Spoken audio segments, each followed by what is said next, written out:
फार सुंदर दिसते ना ही मिठाई. अगदी बाहेरून आणल्यासारखी दिसते. चवीला पण अप्रतिम लागते.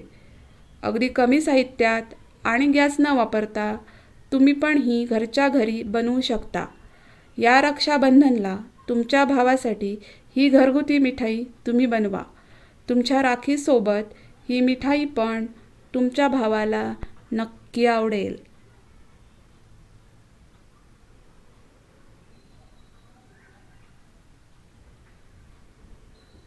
नमस्कार, मी अदिती बुक ऑफ रेसिपीज या माझ्या चॅनलमध्ये तुमचं खूप खूप स्वागत करते.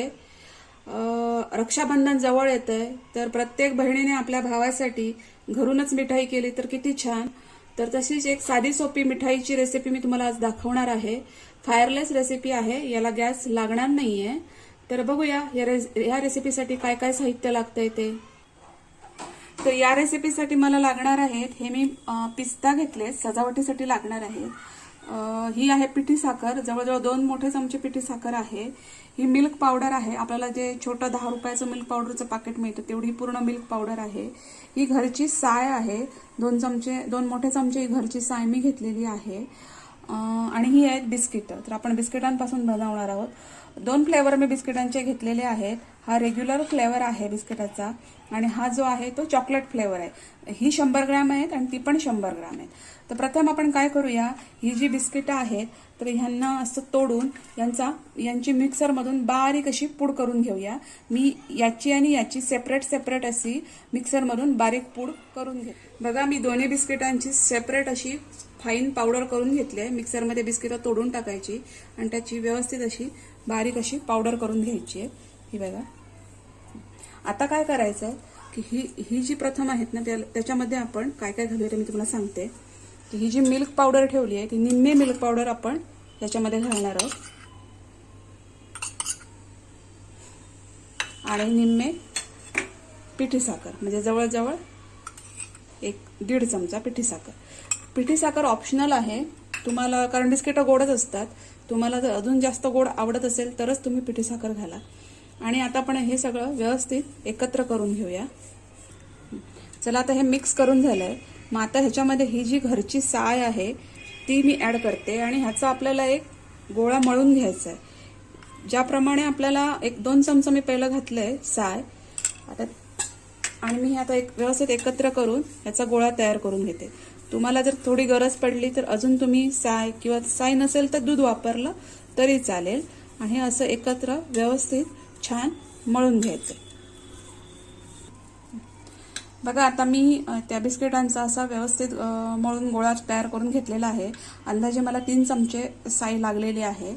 तर आता मी काय करते, आता हा जो आपला चॉकलेट फ्लेवरचा बिस्किट आहे तर त्याच्यामध्ये जी राहिलेली पिठी साखर, राहिलेली मिल्क पावडर आणि साय वापरून मी याचा पण तसाच गोळा मळून घेते. हे बघा, मी दोन्ही गोळे व्यवस्थित मळून घेतलेले आहेत. हा जो आहे आपला चॉकलेट फ्लेवर आहे. तुम्हाला अजून जास्त चॉकलेट फ्लेवर आवडत असेल तर तुम्ही ह्याच्यात कोको पावडर घातली तरी चालेल. तर असे मी दोन्ही गोळे व्यवस्थित मळून घेतलेले आहेत. आता मी काय करेन की ह्या प्रत्येक ह्याच्यातलं एक छोटं काढून ह्याचे छोटे असे मी गोळे करून घेते. हे असं प्रेस करायचं आणि ह्याचा एक असा छोटा गोळा बनवायचा. हा बघा, असे मी दोन्ही ह्यांचे छोटे गोळे करून घेते. चला, आता दोन्ही गोळ्यांचे मी असे छोटे गोळे करून घेतलेले आहेत. इथंच ते किती छान दिसतंय ते बघा, मस्तपैकी. असं गोल फिरवण्यापेक्षा मी असं प्रेस करून ह्याचा गोळा खूप छान होतो. तर अशा प्रकारे मी दोन्ही ह्यांचे गोळे करून घेतलेले आहेत. हे गोळे गोल करण्यापेक्षा थोडे असे लांबट उभट करायचे, म्हणजे आपल्याला शेप द्यायला खूप छान होतं. तर आता मी ह्यांना शेप देते. तर मी काय करते, हा एक गोळा घेते, त्याला थोडंसं अजून उभं करून घेते आणि अजून हा एक गोळा घेते. असे दोन्ही गोळे मी एकत्र ठेवून त्यांना मी असा खाली प्रेस करून घेते, म्हणजे आपल्याला मस्तपैकी असा हार्टचा शेप देता येईल. असं प्रेस करून हलक्या हाताने ह्याला थोडंसं प्रेस करायचं, ह्याला असा मस्तपैकी हार्टचा शेप द्यायचा. तर हे बघा, मी असं मस्तपैकी प्रेस करून घेते आणि थोडंसं दाबत मी याला चांगला असं सुंदरपैकी हार्टचा शेप देते. 2 लांबट गोळे केले की असा हार्टचा शेप द्यायला एकदम इझी होतं. आणि त्याच्यावर मग आपण डेकोरेशनसाठी हे एक पिस्ता ठेवूया. तुम्ही काही डेकोरेशनसाठी वापरू शकता. तर असा पेढा हा तयार होतो. खूप छान दिसतोय बघा. मी अजून एक बनवून तुम्हाला दाखवते. मी तुम्हाला पुन्हा एकदा दाखवते. तुम्ही तुमच्या आवडीचा कसाही शेप देऊ शकता, पण मी इथं हार्ट शेप देते. तर हार्ट शेप देण्यासाठी मी असे 2 असे लांबट गोळे घेतले आणि त्यांना असं खालून मी प्रेस केलं. हे बघा, व्यवस्थित खालून एकत्र असं प्रेस करायचं आणि मग वरतून त्याला व्यवस्थित असं दाबून शेप द्यायचा. म्हणजे हार्टचा खूप चांगला शेप तयार होतो. बघा, हे बघा, मी त्याला आता व्यवस्थित प्रेस करून मस्तपैकी असा हार्टचा शेप दिलेला आहे. त्याला मी परत एकदा डेकोरेशनसाठी पिस्ता लावते.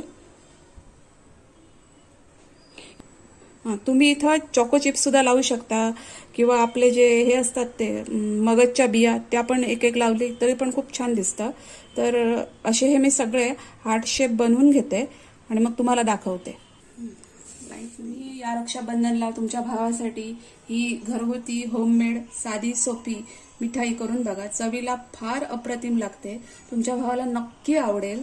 तर माझी रेसिपी कशी वाटली ती कमेंट्समध्ये नक्की सांगा. रेसिपी आवडली असेल, व्हिडिओ आवडला असेल तर त्याला लाईक करा, शेअर करा. आपण भेटू नेक्स्ट व्हिडिओमध्ये. माझ्या चॅनलला सबस्क्राईब करा. थँक्यू.